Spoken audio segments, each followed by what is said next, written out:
Les heures blessent toutes, jusqu'à la dernière qui tue, mais parfois on se marre bien quand même. Notre invitée est aujourd'hui Marie-Christine Saragosse, présidente directrice générale de France Média Monde, née à Skikda en Algérie, jeunesse niçoise, grandes écoles. Marie-Françoise Saragosse est diplômée de Sciences Po Paris, de l'école des hautes études en sciences sociales, de l'ENA aussi, à la sortie de laquelle elle commence une carrière dans l'audiovisuel public, dans lequel elle est jusqu'à aujourd'hui. Bonjour Marie-Christine Saragosse, ravie de vous avoir parmi nous aujourd'hui sur cette autre rive, la rive sud de la Méditerranée. Merci beaucoup, je suis très touchée. Ça me fait un immense plaisir de savoir qu'on franchit la Méditerranée que j'aime tant et que je suis un peu en Tunisie avec vous parce que par les temps qui courent, on se dit qu'on peut aller nulle part et là, tout d'un coup, ça ouvre un nouvel horizon de pouvoir vous rejoindre. Le héros de votre livre, la phrase qu'on vient de choisir pour l'exergue, elle est prononcée par le héros de votre livre. C'est mon papa, le héros du livre. Oui, justement, je vais vous en parler. Votre héros s'appelle Tolède, comme vous appelez Saragosse, référence au paradis perdu, Tulaitila wa Saragosta, référence à cette déchirure des Français d'Algérie. Très camusien tout ça. Pourtant, vous êtes parti d'Algérie à l'âge de 4 ans. Oui, et puis d'ailleurs, en plus, mes parents étaient plutôt, ils étaient camusiens, justement, ils comprenaient très bien l'indépendance, mais je pense d'ailleurs, ils sont pas partis à l'indépendance. Mais ensuite, je pense qu'ils se sont dit que peut-être leur vie, ils étaient très jeunes, leur vie était ailleurs. Il faut dire qu'on est allé dans une jolie ville, à Cannes. C'était la ville du festival des stars, et ma mère est une star. Donc, elle est allée vers la ville qui lui convenait aussi.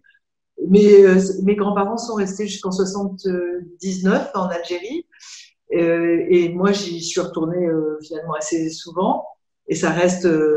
En plus, l'est de l'Algérie, c'est pas loin de la Tunisie, donc c'est un endroit. La Tunisie, l'Algérie, le Maroc, c'est un endroit où j'ai besoin de respirer l'air de cet endroit-là parce que c'est le premier air qui est rentré dans mes poumons à la naissance. Et la phrase qui est l'exergue de mon livre, en fait, elle était marquée sur les cadrans solaires romains. C'est une phrase qui est écrite en romain.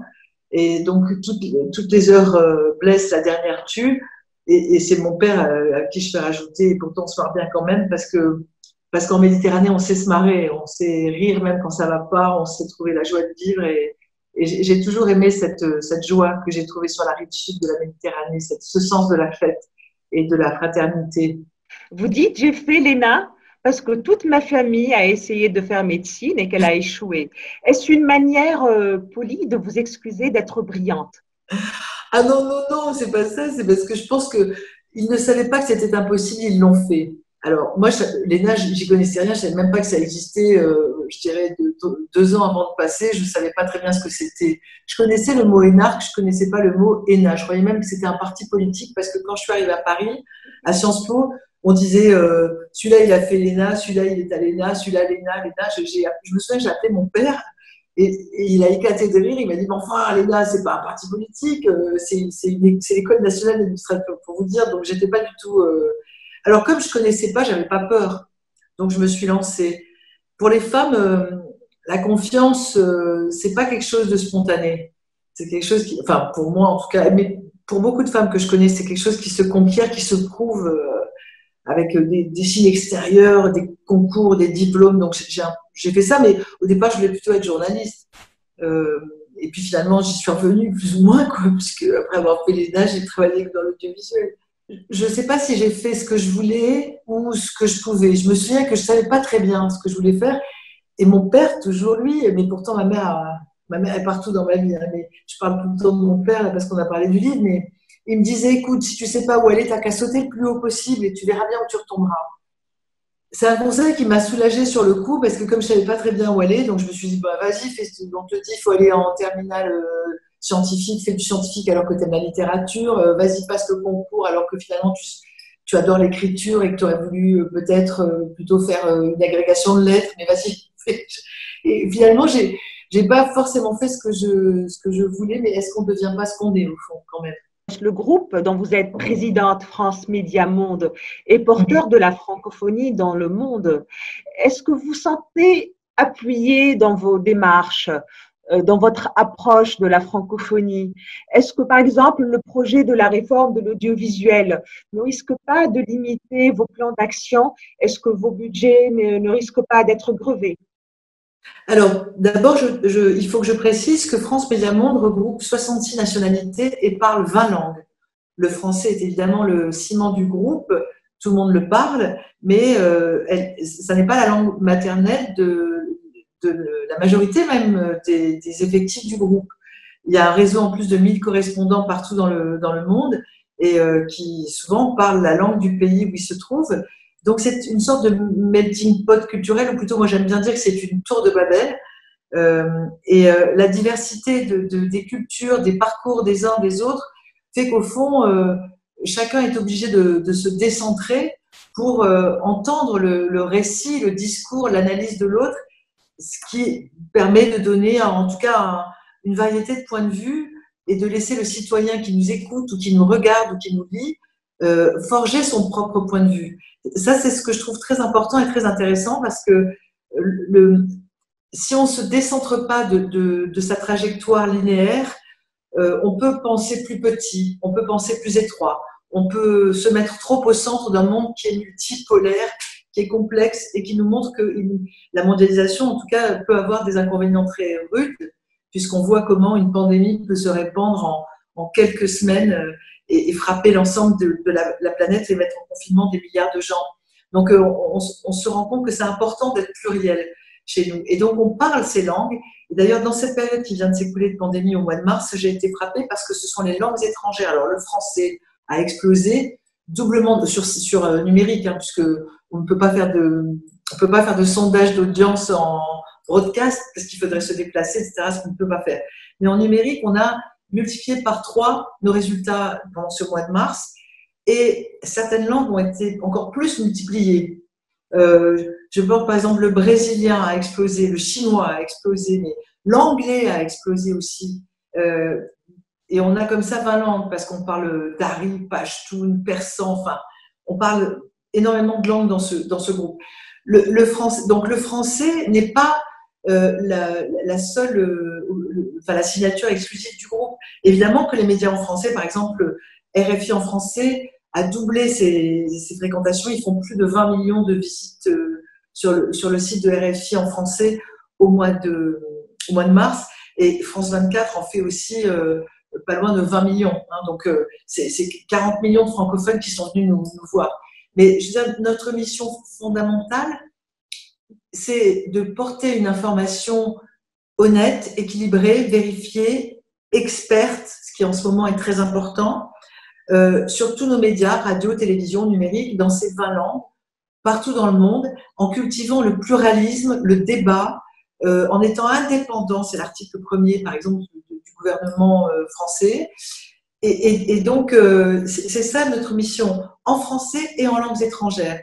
TV5 Monde, qui est opérateur de la francophonie, qui est une autre société que j'ai eu la chance de diriger et dont je fais toujours partie du conseil d'administration, elle est vraiment opérateur de la francophonie. Et donc, elle a un statut particulier, elle est multilatérale francophone avec des Belges, des Suisses, des Canadiens, j'ai oublié, bien sûr des Français, hein, mais Belges, Suisses, Canadiens, Québécois, voilà, parce que il y a Canada et Québec. Donc, on n'est pas exactement sur le même registre. Nous, le cœur de notre action, c'est quand même une certaine idée de l'information, du pluralisme, de l'exactitude à l'heure des fake news, des infox, comme on dit en français, de la manipulation des opinions, parfois de la position ultra dominante de certains réseaux sociaux qui peuvent interférer avec des élections démocratiques. C'est de jouer notre rôle pleinement dans cet univers, qui a été aussi un univers qui a fait des révolutions, puisque la révolution tunisienne, sans les réseaux sociaux, sans doute, elle n'aurait pas. Donc, c'est le meilleur et le pire, et nous sommes là pour que le meilleur advienne et être un rempart contre le pire. Comment est fixée la ligne éditoriale de France Médias Monde? Elle est fixée au sein de conférences de rédaction qui sont dirigées par les directeurs des médias. Donc, il y a un patron de France 24, une patronne de RFI, une patronne de Monte Carlo Doualiya, qui est la radio arabophone du groupe, qui est d'ailleurs diffusée en partenariat sur Radio Tataouine en Tunisie, et qui est très regardée aussi qui est très fréquentée par les Tunisiens sur le site. Hein. Tous nos médias la Tunisie est très présente sur nos sites. en français et en arabe, hein, dans les deux langues. Et donc, ce sont au sein de ces conférences de rédaction que qui décident des interviews, des thématiques, etc. Après, il y a une charte déontologique qui est co-signée à la fois par moi qui suis responsable éditoriale, les directeurs de chaîne, mais aussi les sociétés de journalistes et les syndicats représentatifs de journalistes. Ça régit notre déontologie globale. Et puis, il y a des valeurs qu'on a partagées ensemble quand on fait notre plan stratégique, comme par exemple une valeur à laquelle je suis très attachée, c'est-à-dire l'égalité des femmes et des hommes. C'est pas de l'objectivité journalistique, c'est un engagement, mais il y a des engagements humanistes qui permettent de pas forcément être impartial. Non, je donne pas 5 minutes de temps de parole aux machistes et 5 minutes de temps de parole aux féministes. Non, c'est pas comme ça que ça se passe. Chez nous, l'équité, c'est de donner en tout cas 50% du temps de parole aux femmes sur nos antennes, ce qu'on fait, et aux expertes, car la voix des femmes n'est pas la voix de témoins ou de victimes, mais une voix experte. Et donc, on fait très attention à avoir un maximum d'experts pour parler de sciences, de droit, d'économie, de tout. Parce que sinon, on se rend compte qu'on est facilement réifié sur les antennes et réduit au rôle de témoin ou de victime. Donc ça, par exemple, c'est un engagement que moi, je porte. De la même façon, je porte un engagement farouche contre le racisme, toutes ses formes, contre l'islamophobie, contre l'antisémitisme, contre l'homophobie aussi. Enfin, toute forme de stigmatisation des êtres humains en raison de leur simple naissance, de ce qu'ils sont ou de leurs croyances, c'est insupportable. Et ça, c'est un combat qu'on partage. Il y a d'ailleurs, je cite souvent Godard qui disait la démocratie, c'est pas de donner 5 minutes de temps de parole aux nazis et 5 minutes de temps de parole aux juifs, c'est de virer les nazis et de discuter après. Voilà, par exemple, j'aime bien cette phrase et on en a débattu. Quand j'ai pris mes fonctions, on a eu des gros débats parce que, par exemple, les journalistes anglophones, ils estiment qu'on n'a pas d'engagement à avoir. Donc, je leur dis, donc, par exemple, si on met la une de Charlie Hebdo à l'antenne et que la journaliste anglophone arrache des mains d'une journaliste française la une, vous n'êtes pas engagé. Vous pensez que vous respectez la liberté d'opinion. Donc, on a eu des gros débats là-dessus. Et finalement, tout le monde, les anglophones, ils ont fait 51% pour défendre les femmes dans le monde. Aussi, l'émission. Enfin, donc, finalement, on converge. Oui, il y a des valeurs. C'est vrai que la laïcité, c'est une valeur souvent incomprise à l'international. Parce qu'on croit que c'est l'interdiction des religions. Pas du tout. C'est au contraire le respect de chaque religion pour leur coexistence pacifique. D'ailleurs, la Tunisie est bien placée pour le savoir, puisque sa magnifique constitution, vraiment qui fait la fierté de tous les humanistes, définit ce principe. Je veux dire, voilà. Donc c'est le respect de l'autre aussi. C'est tout simplement ça. Et souvent, c'est pas compris. Donc on explique ça. C'est une valeur qu'on porte. Voilà. C'est un peu ça les valeurs et le droit de l'opposition. Une démocratie, ça se définit par rapport au statut de l'opposition et non pas de la majorité. Les droits de l'opposition, c'est ça la démocratie, n'est-ce pas, chère Maya? Voilà, donc tout ça on le porte, oui, on défend des choses, mais c'est pas forcément, on n'est pas du tout cocorico, c'est pas ça. On n'est pas une chaîne pour porter. Comme si la France avait résolu tous les problèmes et pouvait donner des leçons. C'est pas ça l'idée. La France, si elle porte un truc sympa, c'est cette idée de la liberté elle a même écrit dans la première déclaration des droits de l'homme. J'aime pas beaucoup le mot droit de l'homme parce que j'aime les droits humains et j'aime pas parce que homme, pour moi, ça veut pas dire femme. Mais en tout cas, à l'époque, c'était pas mal. Et donc, c'est ça. Mais on n'est pas du tout assujetti. Parfois, c'est mal compris. Hein. Moi, je prends aucun ordre du gouvernement français. Et même, je dirais que les rédactions sont indépendantes de moi, à certains égards, parce que je ne suis pas la patronne des rédactions. Je suis la patronne du groupe. Donc, je suis responsable éditoriale, c'est-à-dire c'est moi qui vais au tribunal s'il y a un problème. Mais je ne dis jamais à quelqu'un, je ne rentre pas dans la rédaction en disant vous allez m'inviter bidule ou alors vous allez me démolir machin. C'est pas comme ça que ça se passe. C'est pas comme ça. Vous êtes présent sur les 5 continents. Comment gérez-vous vos rapports avec les gouvernements, les régimes auxquels vous avez affaire, qui ne sont pas tous démocratiques? Je parle ici des velléités de censure qui doivent exister. Il arrive qu'on soit parfois coupé. Ça arrive en fréquence FM. Ça nous arrive. Je ne citerai personne. Hein, on est voilà.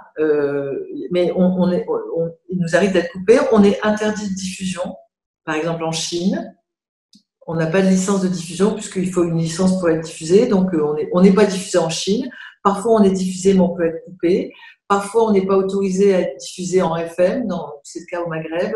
On peut avoir des partenariats, en revanche, avec des radios, ce qui est bien aussi. Moi, j'aime beaucoup avoir un partenariat avec une radio locale. Je trouve que c'est plus enrichissant, donc j'aime beaucoup ça. Voilà, donc parfois, c'est une bonne façon, on nous coupe le sifflet. Parfois aussi, on a droit à des campagnes sur le numérique où on nous accuse de tous les maux. Parfois aussi, on discute et on trouve des solutions. Parfois, on commet des erreurs. Alors, franchement, je suis pour le fait de reconnaître quand on fait une erreur à l'antenne, ça peut arriver. Eh ben, on s'excuse. On donne un droit de réponse aux gens. On les invite sur nos plateaux. On essaie de compenser parce que quand on fonctionne 24 heures sur 24, vous vous rendez, c'est monstrueux. On est 24 heures sur 24. On a France 24 en français, en anglais, en arabe et 12 heures en espagnol. RFI, il y a 46 départs. 46 départs parce qu'il y a toutes ces langues plus le français. Monte Carlo Doualiya qui est en arabe. Par jour, on produit tellement qu'on doit produire 160 heures de programme par 24 heures. C'est-à-dire que personne n'est capable de les voir même, enfin de pouvoir les absorber. Donc, il y a de la confiance à chaque étage et il y a du sens des responsabilités de chacun. Et il arrive qu'il y ait des erreurs. Je pense qu'il faut les reconnaître et équilibrer. Et moi, je suis toujours pour reconnaître. Franchement, il y a des fois où des gens nous écrivent, ils ont absolument raison. On a oublié de dire que telle personne qui avait été condamnée en première instance, c'était en appel, mais moi, je m'excuse platement. Et on met une rectification tout de suite. On essaie d'être de bonne foi. Mais c'est sûr qu'on n'est pas parfait. Vous avez parlé de parité homme-femme. Aujourd'hui, vous êtes présidente de France Média Monde. Être femme, vous a-t-il poussé ou freiné dans votre carrière? Peut-être que ça m'a poussée dans l'idée que j'ai depuis que je suis toute petite, qu'il ne faut pas me raconter que les filles ne sont pas capables de faire ceci ou de faire cela. Ça, je n'aime pas qu'on me dise ça, depuis que je suis toute petite. Je me souviens que j'ai fait des choses, par exemple, conduire un kart alors que ça me faisait un peu peur, mais qu'il y avait un chronométrage et que tout le monde avait l'air de tenir comme les compteurs et je les ai explosés. Donc, à la grande fierté de mon papa qui ne pensait pas que j'étais capable de faire ça. Donc, ça m'a poussée un peu. Je voulais pas, pourquoi on n'aurait pas fait des études, on aurait dû se contenter d'aller au foyer. Ça m'a un peu poussée. Après, ça m'a parfois un peu freinée parce que le monde du travail, à un certain niveau, avait été construit par des hommes avec des valeurs masculines et notamment un déni des émotions qui me semble un moteur extraordinaire, les émotions et l'intuition. Par ailleurs, moi, je ne crois pas que tout soit rapport de force. Je crois aussi à la bienveillance et à l'envie de réussir ensemble. Des choses qui ne sont pas très masculines à la base, on va dire, qui n'étaient pas dans les… Moi, je me souviens, quand j'ai commencé à bosser, on me disait pas de sentiments au travail, pas de… Non, on doit être… non, moi, je ne suis pas comme ça. Et il a fallu que j'impose un style différent. Alors, je ne sais pas s'il est féminin ou si c'est le mien, mais en tout cas, je pense que c'est un peu féminin. Par ailleurs, je disais tout à l'heure que les femmes ont un déficit de confiance, j'en suis certaine. Donc, disons que le parcours est un peu plus… il faut sauter un peu plus haut pour qu'on se dise oui. Et puis, il faudrait parfois renoncer à des choses. Moi, je ne renonce à rien. Moi, j'ai envie d'être jolie quand même si je vieillis, mais j'ai envie de me tenir bien, j'ai envie de faire de la danse, j'ai envie d'être une bonne cuisinière, j'ai envie d'être une bonne maman, j'ai envie d'être une femme sexy pour son mari, j'ai envie de tout et j'ai envie de renoncer à rien. Et c'est pas parce que je danse, par exemple, et que j'en ai toujours fait, que je ne suis pas une bonne pré-PDG. Donc, je refuse les catégorisations, les étiquettes trop… Et donc, ça, ce n'était pas forcément facile à imposer. Et c'est toujours un combat. Alors, la réforme de l'audiovisuel, est-ce qu'elle va nous Ah, vous allez y revenir? Oui, ouais, on y non, parce revient. que non, mais ouais, non, je sais pas. Je remarque quand même un truc qui me dérange un tout petit peu dans cette réforme. Et je sais pas si j'ai le droit de le dire, mais en confinement, je sais pas, on est désinhibés. Je trouve qu'il y a beaucoup de femmes à la tête de l'audiovisuel public français. À la tête de France Télé, c'est une femme. À la tête de Radio France, c'est une femme. À la tête d'Arte, c'est une femme. À la tête de France Média Monde, c'est une femme. Et c'est à ce moment-là qu'on va créer une instance supérieure. J'espère donc que ce sera une femme. Et juste par principe, pour pas penser que quand des femmes atteignent un niveau de très haute responsabilité dans un secteur, à ce moment-là, elles sont, disons, réduites d'un cran, descendues d'un cran et qu'on leur met, on les chaperonne. Voilà, donc j'espère que le patron du groupe sera une femme pour bien montrer que c'est pas un acte sexiste et que les femmes ont bien acquis leur lettre de noblesse dans le secteur audiovisuel public et privé d'ailleurs en France. Et la discrimination positive, je vous pose la question parce qu'en 2015, on a pu lire, quand vous aviez été appuyé par François Hollande pour la candidature à la présidence de France Télévisions, il a dit elle est favorisée juste parce qu'elle est une femme. Oui, alors très sincèrement, je pense que j'en ai jamais eu besoin, ni pour passer mes diplômes. Et c'est pas parce que je suis une femme que je continue d'ailleurs à éventuellement avoir quelques résultats. Les gens qui disent ça, j'ai peur qu'ils soient très inquiets de la puissance des femmes quand elles sont compétentes et que ce soit un réflexe de peur de castration des gens qui prétendent ça des hommes. Mais pourtant, je suis pour la discrimination positive. Même, j'ai jamais voulu j'aurais jamais voulu qu'elle s'applique à moi, mais je suis pour parce que j'ai parlé avec beaucoup de femmes politiques françaises qui m'ont dit que s'il n'y avait pas eu des quotas de femmes, s'il n'y avait pas eu des amendes pour les partis, jamais, au grand jamais, elle n'aurait été mise dans des listes en position d'être élue. Donc, je pense que parfois, les coups de pouce ne sont pas mauvais et ils permettent ensuite aux gens de prouver leurs compétences et de créer la banalité du fait qu'elles arrivent à des postes de responsabilité. Et j'adore la phrase de François Giroud qui disait le problème des femmes sera résolu lorsqu'une femme incompétente sera nommée à un poste de responsabilité, comme ça arrive si souvent pour les messieurs. Oui, à égale incompétence. À Féministe, égale Marie-Christine incompétence, Saragosse? Féministe?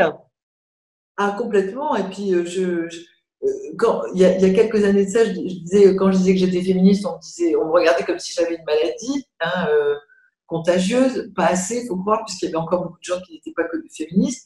Aujourd'hui, j'ai envie de dire à quelqu'un, quand il me pose cette question, qui me dit qu'il n'est pas, je ne sais pas comment on peut ne pas l'être, parce que pour moi, le féminisme est de toute évidence le grand combat humaniste du XXIe siècle qui permettra probablement d'améliorer le sort de tous nos semblables et pas seulement celui des femmes.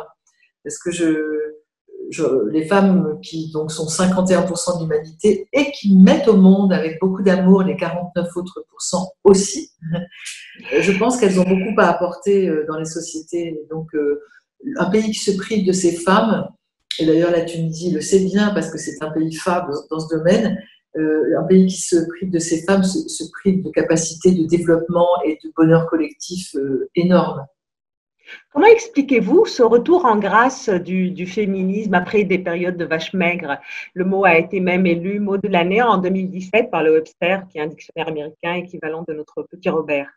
Ben il faut croire que les femmes n'avaient pas baissé leur garde, qu'elles continuaient, qu'il y en avait des féministes toujours et qu'elles faisaient un travail souterrain, peut-être qu'on avait un peu écarté, parce que ah non, on ne va pas encore nous parler de ça. Et puis ça a explosé. Et puis je pense que les réseaux sociaux ont aidé aussi dans ce domaine-là, hein, parce que comme toujours c'est ambivalent, les réseaux sociaux ça permet des bonnes choses, comme MeToo, et que cette prise de conscience-là, cette parole libérée-là, parce que c'est quand même un des graves problèmes pour les femmes, c'est cette violence. On voit bien là, en période de Covid que le confinement déchaîne des monstruosités de violence sur les femmes. C'est un des enjeux capitaux de la période dans tous les pays. C'est scandaleux. Et donc, ces violences faites aux femmes, qu'il s'agisse de harcèlement ou de violences physiques, en France, l'année dernière, il y a 160 femmes qui sont mortes sous les coups de leur mari, c'est-à-dire 30 de plus que d'un score qui était déjà très élevé, c'est mari, conjoint, enfin. Ce sentiment que les hommes pourraient être propriétaires de l'autre moitié de l'humanité, d'ailleurs le mot homme pour désigner hommes et femmes, induit ce type d'erreur. C'est insupportable et ça suffit. Enfin, moi, je veux pas que ma fille vive ça. Et pourtant, c'est encore le cas des jeunes femmes aujourd'hui. Donc, je pense qu'il y a une éducation fondamentale à refaire dans l'esprit des hommes qui ne peuvent pas considérer qu'ils sont propriétaires d'un être humain, pas plus un esclave qu'une femme. Enfin, je veux dire, c'est pas possible. Donc, si on n'est pas propriétaire, on n'a pas le droit de vivre mort et on arrête de se comporter comme ça et d'avoir trouvé à domicile le bouc émissaire de toutes les frustrations de la vie. Mais cette réhabilitation, vous avez parlé de MeToo, cette réhabilitation qui est venue dans le sillage de MeToo demeure quelque part problématique. On a vu l'une des initiatrices de MeToo dire: moi, je ne me définirai pas en tant que féministe quand le mot charrie une position homme-femme. Alors moi, je suis pas du tout, je suis tout à fait féministe, libérée de l'être et pas du tout anti-homme. D'abord, j'ai mis au monde 2 fils dont je suis extrêmement fière et qui sont de grands féministes aussi. J'ai un mari qui est un grand féministe, comme tout, je pense, homme moderne qui se respecte. Et pour moi, le féminisme, c'est pas du tout d'être anti-homme. D'ailleurs, les équipes qui marchent le mieux, ce sont des équipes mixtes. Et j'adore, un monde sans hommes m'intéresserait pas trop, même si justement le féminisme, c'est aussi d'être super copine avec les autres femmes et de plus être dans une rivalité qui ne naissait que d'une compétition stérile dans le regard des hommes, entre femmes. Enfin, on doit être les meilleures copines et les hommes sont pas du tout des amis. Moi, je pense qu'ils ont tout à gagner de l'émancipation des femmes, du partage des tâches, des responsabilités, de tout ça. Je pense qu'ils ont à gagner. Moi, je connais plein d'hommes qui en ont ras-le-bol d'avoir l'image de Batman ou de Superman sur les épaules et qui adorent aussi être tendres avec leurs enfants. Il y a des hommes qui sont des artistes et des créateurs et qui ont plein de douceur en eux. Enfin, la virilité presque caricaturale, c'est très lourd à porter. Et quant aux hommes qui sont homosexuels, c'est un calvaire pour eux, cette image. Donc, je pense que les hommes doivent cesser d'avoir peur des femmes.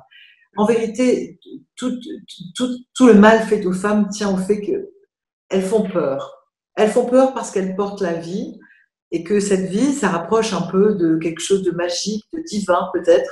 Toutes les religions se sont d'ailleurs évertuées à contrôler le ventre des femmes et leur statut. Et donc, il faut cesser d'avoir cette peur.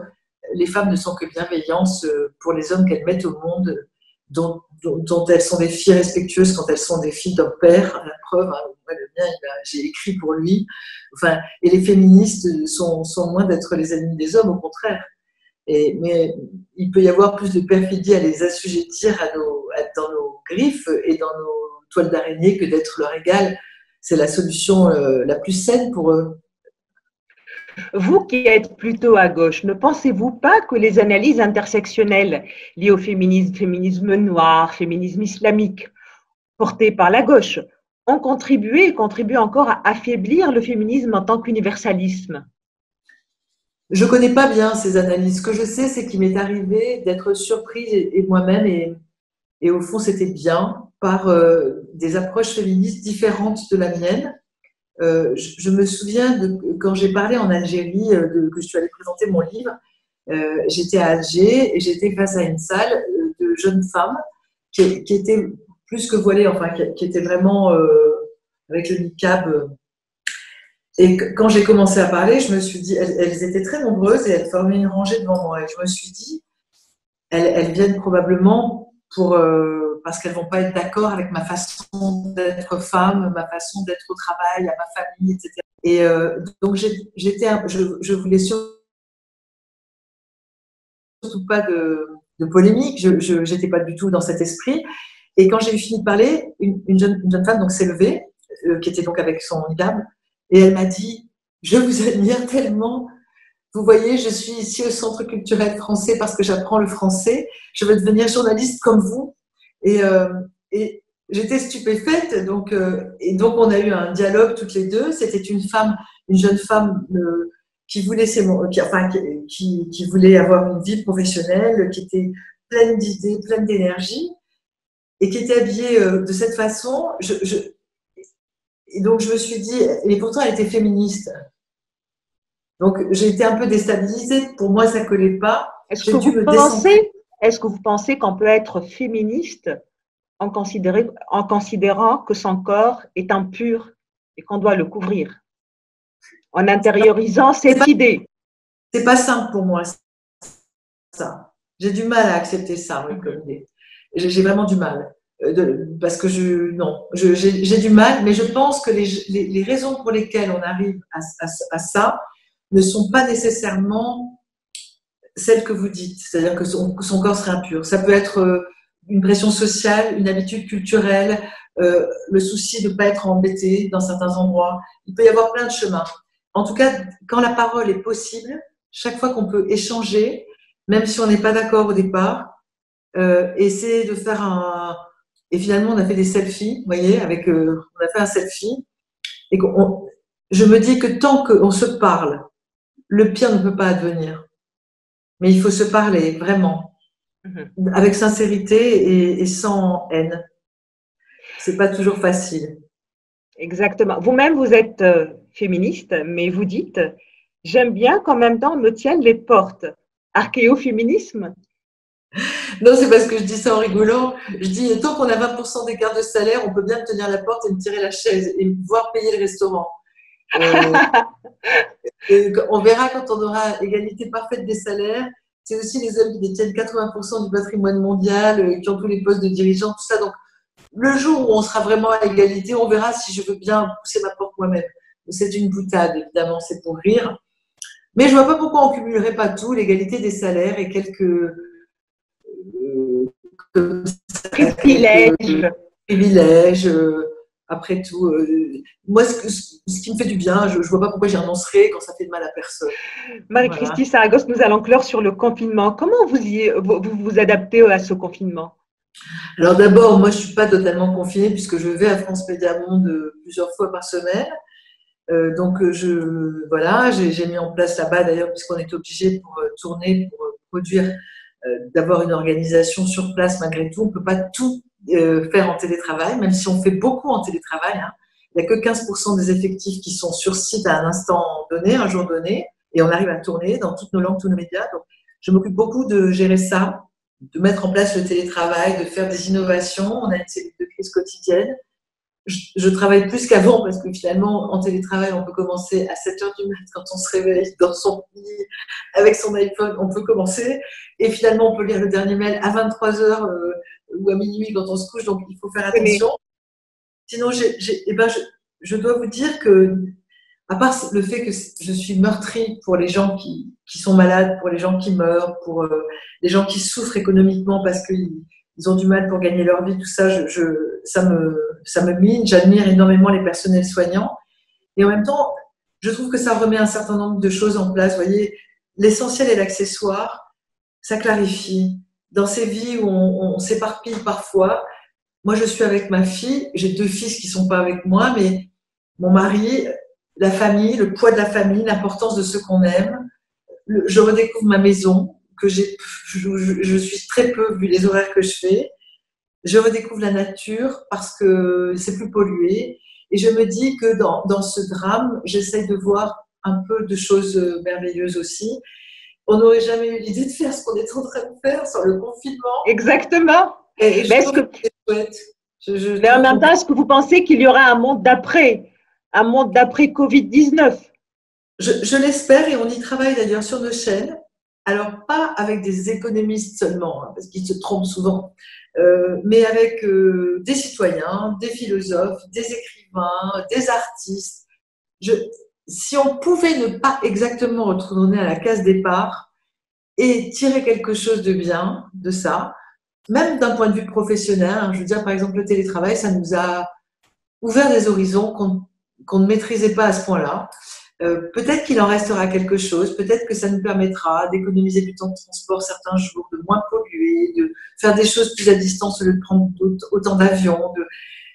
Voilà, donc je me dis qu'il faudra qu'on en tire les leçons et qu'on va le faire sur nos antennes en invitant des gens, en écoutant ce que nous disent les auditeurs, les téléspectateurs. Je pense que tout le monde a envie de tirer les leçons de ça, que ça ne redevienne pas cette frénésie folle qui nous a amenés à nous contaminer en un rien de temps comme ça, les uns et les autres, tous. Je crois qu'on en a marre de ce monde trop agité. trop Et pressé. vous avez vu les chiffres qu'a fait Hermès lors de la réouverture en Chine? Donc, j'ai pas regardé ça. Énorme. C'est totalement fou. Cela augure d'un monde qui va ressembler totalement à notre monde actuel. Et ils ont fait des chiffres faramineux pour leur premier jour de réouverture. Ça ne Donc, c'est change pas, ça ne changera pas. de consommation. Mais déjà, oui, c'est sûr. Mais peut-être que la crise économique, du coup, sera moindre que ce qui nous est prédit. Mais je pense qu'il y a des leçons à tirer sur certaines souverainetés de production, peut-être aussi par rapport à un libéralisme insuffisamment protecteur. Euh, je pense on est obligé de tirer des leçons. En tout cas, je pense que l'Europe doit aussi s'interroger sur elle-même, sur ses solidarités. Je, je crois qu'on ne peut pas juste fermer le livre et reprendre le cours des choses exactement comme avant. Voilà. Et en tout cas, nous, on va essayer dans nos médias qui ont ce privilège en ce moment de voir toute la planète complètement, puisqu'on a des correspondants partout, on est à l'intérieur de chaque pays. On a un rôle à jouer dans ça et on y travaille. Le monde de demain, on commence à penser à comment on va couvrir ça sur nos antennes, comment on va partager avec tous nos éditeurs qui sont souvent d'une intelligence renversante et d'un bon sens qui est très important en ce moment, le bon sens. Merci Marie-Christine Saragos d'avoir été des nôtres aujourd'hui. Merci de nous avoir déconfinés si intelligemment. Nous allons nous quitter comme d'habitude en musique. Vous nous avez choisi les Demoiselles de Rochefort. Nous sommes des sœurs jumelles que nous allons écouter. Pourquoi ce choix? Que dit ce choix de vous? Parce que il représente la féminité, mais aussi la conquête, hein, parce qu'elles veulent quitter Rochefort pour aller à Paris et réussir dans leur art. C'est l'amour, c'est la beauté, c'est la joie. Et je trouve que la joie en ce moment, c'est bien. C'est un antidote à la maladie. Donc, soyons joyeux pour résister et pour nous immuniser aussi un peu contre ce Covid-19 qui ne doit pas nous confisquer nos vies. Et donc, je me suis dit que je partagerai ma joie. C'est mon antidote, c'est mon antidépresseur, ce morceau, depuis que je suis petite. Voilà. Merci encore. Nous nous quittons en musique comme d'habitude. Merci de nous avoir prêté attention et à la prochaine déconfinade. Merci beaucoup à vous, Maya. Au revoir et je salue tous nos amis tunisiens. Mi fa sol la mi ré mi fa sol sol sol ré do et mon ami tournait les calembours et les bons mots mi fa sol la mi mi fa sol sol sol ré do. Nous sommes toutes deux joyeuses et ingénues.